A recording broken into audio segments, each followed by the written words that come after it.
Hello friends, welcome back to my channel Unique Education Adda. Today we will be discuss about psychopedagogy part 12. So let's start without your losing time. First question देखिए, first question आपकी screen पर है। First question है, बच्चों में ज्ञान की रचना करने और अर्थ का निर्माण करने की क्षमता होती है। ठीक है, इस परिप्रेक्ष्य में एक शिक्षक की भूमिका है। आपको बताना है कि इसमें फिर शिक्षक की क्या भूमिका होगी। ठीक है, फर्स्ट ऑप्शन है संप्रेक्षक और व्याख्याता की, सेकंड है सुगमकर्ता की, थर्ड है निर्देशन की और फोर्थ है तालमेल बैठाने की। ठीक है, तो फर्स्ट ऑप्शन और सेकंड ऑप्शन, थर्ड ऑप्शन और फोर्थ ऑप्शन, चार ऑप्शन दिए हुए हैं। चारों ऑप्शन में बताइए फटाफट कौन सा ऑप्शन होगा इसका। ठीक है, तो आप सब पहले क्वेश्चन को समझिए अच्छे से कि बच्चे में ज्ञान की रचना हो चुकी है। ठीक है, अर्थ का निर्माण भी करने की क्षमता है उनके अंदर, सिर्फ उन्हें सहारे की जरूरत है। ठीक है, ताकि उन्हें एक सही उस पर लाया जा सके। ठीक है, तो उसके लिए हमें क्या करना पड़ेगा, एक सही राह पर लाने के लिए उन्हें सुगमकर्ता की आवश्यकता होगी। ठीक है, तो इसके लिए सेकंड ऑप्शन इसका क्या हो जाएगा, राइट हो जाएगा। एक शिक्षक है, वहां पे किस तरह से काम करेगा, एक सुगमकर्ता की। ठीक है, क्योंकि उसके अंदर अर्थ निर्माण करने और रचना करने दोनों की जो क्षमता है वो मौजूद है। आगे चलते हैं question number second. Question number second देखिए, इनमें से कौन सी विशेषता प्रतिभाशाली बच्चों की नहीं है। जो प्रतिभाशाली बच्चों की विशेषता नहीं है हमें वही चूज करना है। तो इसका मतलब ये हुआ कि चार ऑप्शन में से तीन ऑप्शन प्रतिभाशाली बच्चों की विशेषता को बता रहा है। ठीक है, ये एक तरह से आप लगा सकते हैं टैग वर्ड। ठीक है, पॉजिटिव टैग वर्ड हो सकता है हमारे लिए। तो देखिए उच्च आत्म क्षमता। ठीक है, और थर्ड ऑप्शन देखिए अंतर्दृष्टि पूर्वक समस्याओं का समाधान करना, और फोर्थ ऑप्शन है उच्चतर श्रेणी की मानसिक प्रक्रियाएं। ये तीनों ऑप्शन क्या है, जो प्रतिभाशाली बच्चे हैं उनकी विशेषता को दिखा रहा है। बट सेकंड ऑप्शन निम्न औसत मानसिक प्रक्रिया को बता रहा है। लेकिन आपको पता होना चाहिए कि प्रतिभाशाली जो बच्चे होते हैं उनकी जो मानसिक आय है, जो मानसिक प्रक्रिया है वो कैसी होती है, उच्च स्तर की होती है, ना कि निम्न स्तर की। इसलिए सेकंड ऑप्शन इसका क्या हो जाएगा, राइट हो जाएगा। अब चलते हैं हम नेक्स्ट क्वेश्चन की तरफ। Question number third. Question number third आपकी स्क्रीन पर है, फटाफट देखिए।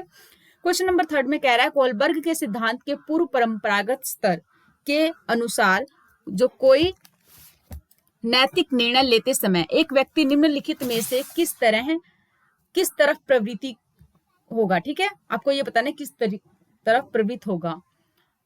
तो आपको पता होना चाहिए कोहलबर्ग ने नैतिकता का सिद्धांत दिया था, नैतिकता का। ठीक है, उन्होंने 3 स्तर भी दिए थे। ठीक है, अब वो 3 स्तर आपको बताने हैं कौन कौन से दिए थे। ठीक है, ये भी आपको पता होना चाहिए क्योंकि क्वेश्चन में जो पेपर है हमारा उसमें पूछा जाता है इस तरह के क्वेश्चन। ठीक है, कि जो कोहलबर्ग थे उन्होंने किस तरह के कौन सा सिद्धांत दिया था और उन्होंने कौन कौन सी स्टेजेस बताई थी। ठीक है, तो आप फटाफट बताइए कौन कौन सी दी थी उन्होंने।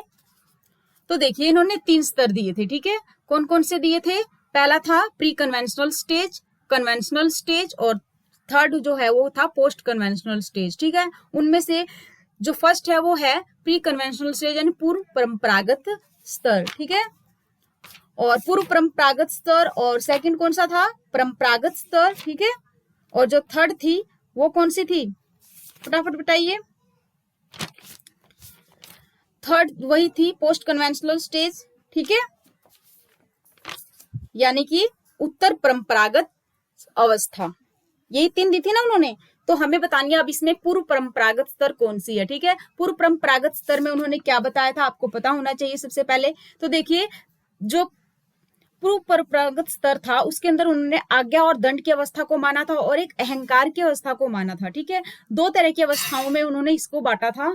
ज्ञान व दंड की अवस्था में क्या था कि कम आयु और अपरिपक्व होने के कारण बच्चा डरता है। ठीक है, काम किया जाए या न किया जाए दंड से बचने के लिए। ठीक है, परिवार के सदस्य बच्चे को कार्य करने का आदेश देते हैं, उस कार्य को न किया जाए तो क्या होगा, उन्हें दंडित किया जाएगा। तो इस डर से वो उस कार्य को करते हैं। ठीक है, तो यानी जिस कार्य को वो कर दे वो नैतिकता हो गई, और जिस कार्य को वो ना करे वो अनैतिकता है। ठीक है, यानी बड़े जो उन्हें समझाएं। ठीक है, बड़े कहते बेटा ये काम करो, तो उनको क्या लगता है कि हाँ ये काम मुझे करना चाहिए वरना हम दंडित किए जाएंगे। और दूसरा उन्होंने दिया था अहंकार के। ठीक है, उसमें क्या था, जैसे जैसे बच्चे की आयु बढ़ती है वह परिपक्व होता है, यदि उसका उद्देश्य झूठ बोलने में पूरा होता है तो वो झूठ बोलने लगता है। ठीक है, चुरा कर खाना है तो चुरा कर भी खाएगा। ठीक है, ये अहंकार की अवस्था होती है।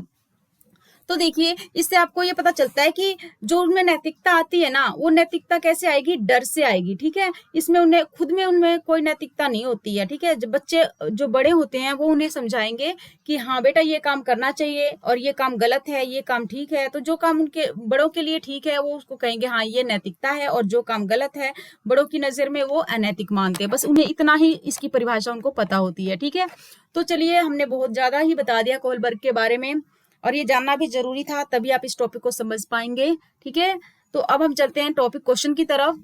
कोहलबर्ग ने पूर्व परंपरागत स्तर के अनुसार कोई नैतिक निर्णय जो लेते समय उन्होंने व्यक्तित्व की निम्नलिखित में से कौन तरह की प्रवृत्ति को ध्यान में रखा है? फर्स्ट है व्यक्तिगत आवश्यकताएं और इच्छाएं, सेकंड है व्यक्तिगत मूल्य, थर्ड है पारिवारिक अपेक्षाएं, और फोर्थ है अंतर्निहित संभावित दंड। तो अभी आपको मैंने इस कोहलबर्ग के पूर्व परंपरागत स्तर की पूरी टॉपिक समझाई है अच्छे से, तो अब आपको समझ में आ गया होगा और आप अब ऑप्शन भी अच्छे से लगा पाएंगे। तो क्या आएगा इसका ऑप्शन? ऑप्शन नंबर 4 यही था ना, आज्ञा और दंड की अवस्था में, तो ऑप्शन नंबर 4। अब चलते हैं नेक्स्ट क्वेश्चन की तरफ। क्वेश्चन नंबर 4, क्वेश्चन नंबर 4 आपकी स्क्रीन पर है। शिक्षार्थियों यानी कि जो अधिगमकर्ता की व्यक्तित्व जो विभिन्नताएं हैं के संदर्भ में शिक्षिका को क्या करना चाहिए? ठीक है, हमें पता है जो हमारे क्लासरूम है, क्लासरूम के अंदर अलग अलग व्यक्तित्व के बच्चे बैठे हुए हैं। ठीक है, तो हमें सबसे पहले एक शिक्षिका होने के नाते क्या करना चाहिए?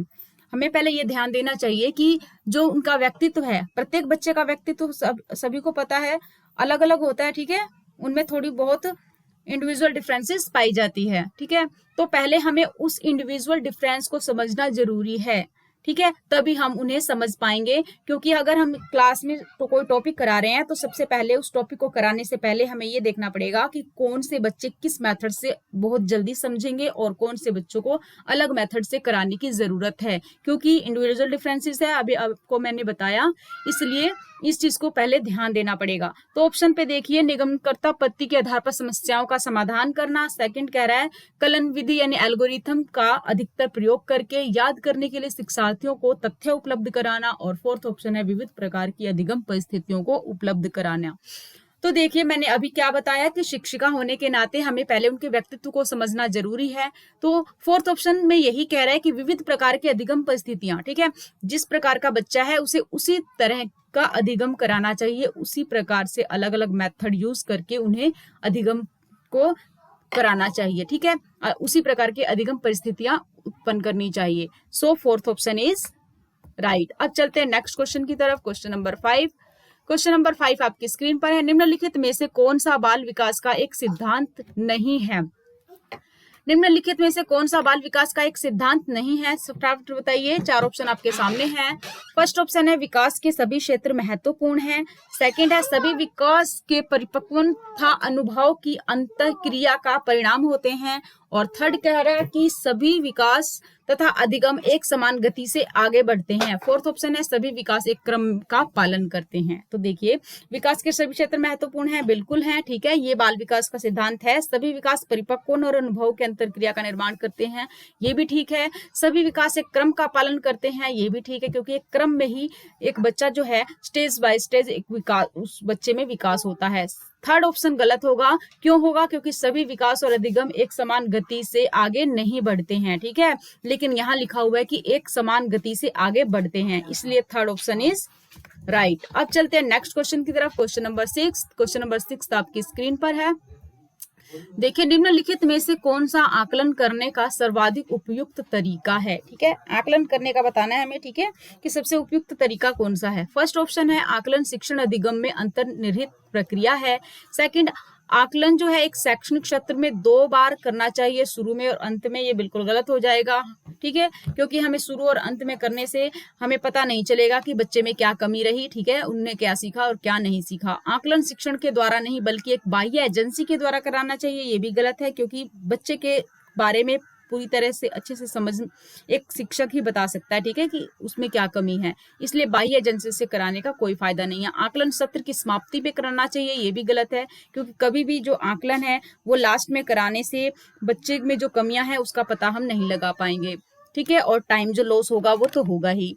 थर्ड ऑप्शन हमने करा दिया, ठीक है, सेकंड, थर्ड और फोर्थ आपने देख लिया, लेकिन फर्स्ट ऑप्शन देखिए आकलन शिक्षण अधिगम में अंतर्निहित प्रक्रिया है, ये बिल्कुल राइट हो जाएगा, क्योंकि आकलन हमें हमेशा कब करना चाहिए? अधिगम के दौरान ही करना चाहिए।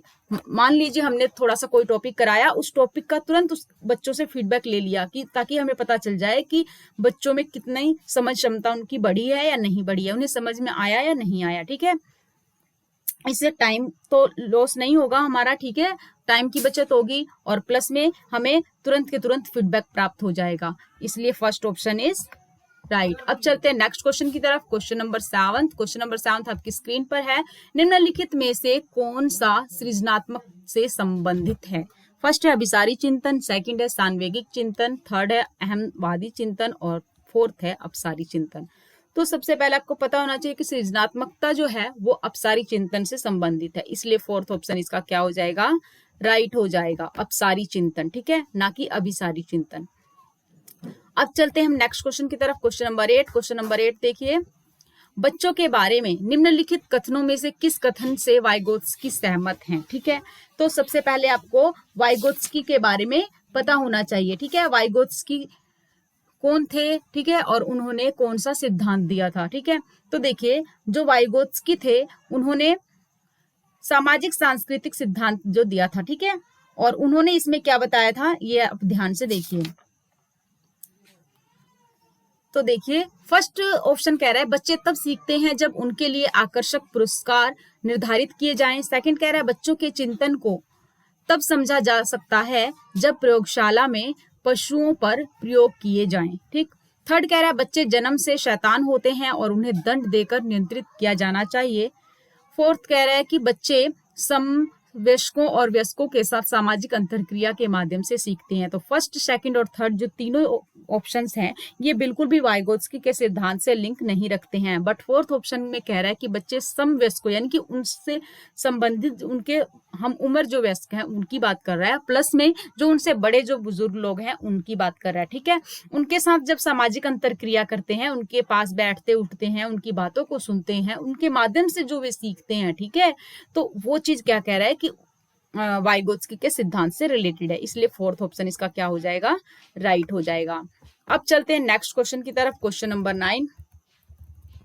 क्वेश्चन नंबर 9 था आपकी स्क्रीन पर है। देखिए बच्चे चिंतन में वयस्कों की भांति ही होते हैं और ज्यों ज्यों वे बड़े होते हैं उनके चिंतन में गुणात्मक वृद्धि होती है। ठीक है, सेकंड कह रहा है खाली बर्तन के समान होते हैं जिसमें बड़ों के द्वारा दिया गया भरा ज्ञान भरा जाता है। और थर्ड कह रहा है निष्क्रिय जीव होते हैं जो प्रदत्त सूचनाओं को जो कि त्यों प्रतिलिपि के रूप में प्रस्तुत कर देते हैं। ये भी गलत है। ठीक है, तीनों ऑप्शन में गलत है क्योंकि बच्चे जो कि त्यों बड़े जैसा बिहेव करते हैं उनकी तरह चिंतन करना शुरू कर देते हैं, गलत है। खाली बर्तन के समान है, बड़ों ने जो भी उनके दिमाग में डाला और उन्होंने वो भर लिया, ये भी गलत है। ठीक है, निष्क्रिय जीव तो वो हो नहीं सकते, क्यों? क्योंकि बच्चे जो हैं वो एक सक्रिय जीव हैं, निष्क्रिय जीव नहीं है, उनमें भी एक आत्मा बसती है। ठीक है, उनकी भी एक समझ है।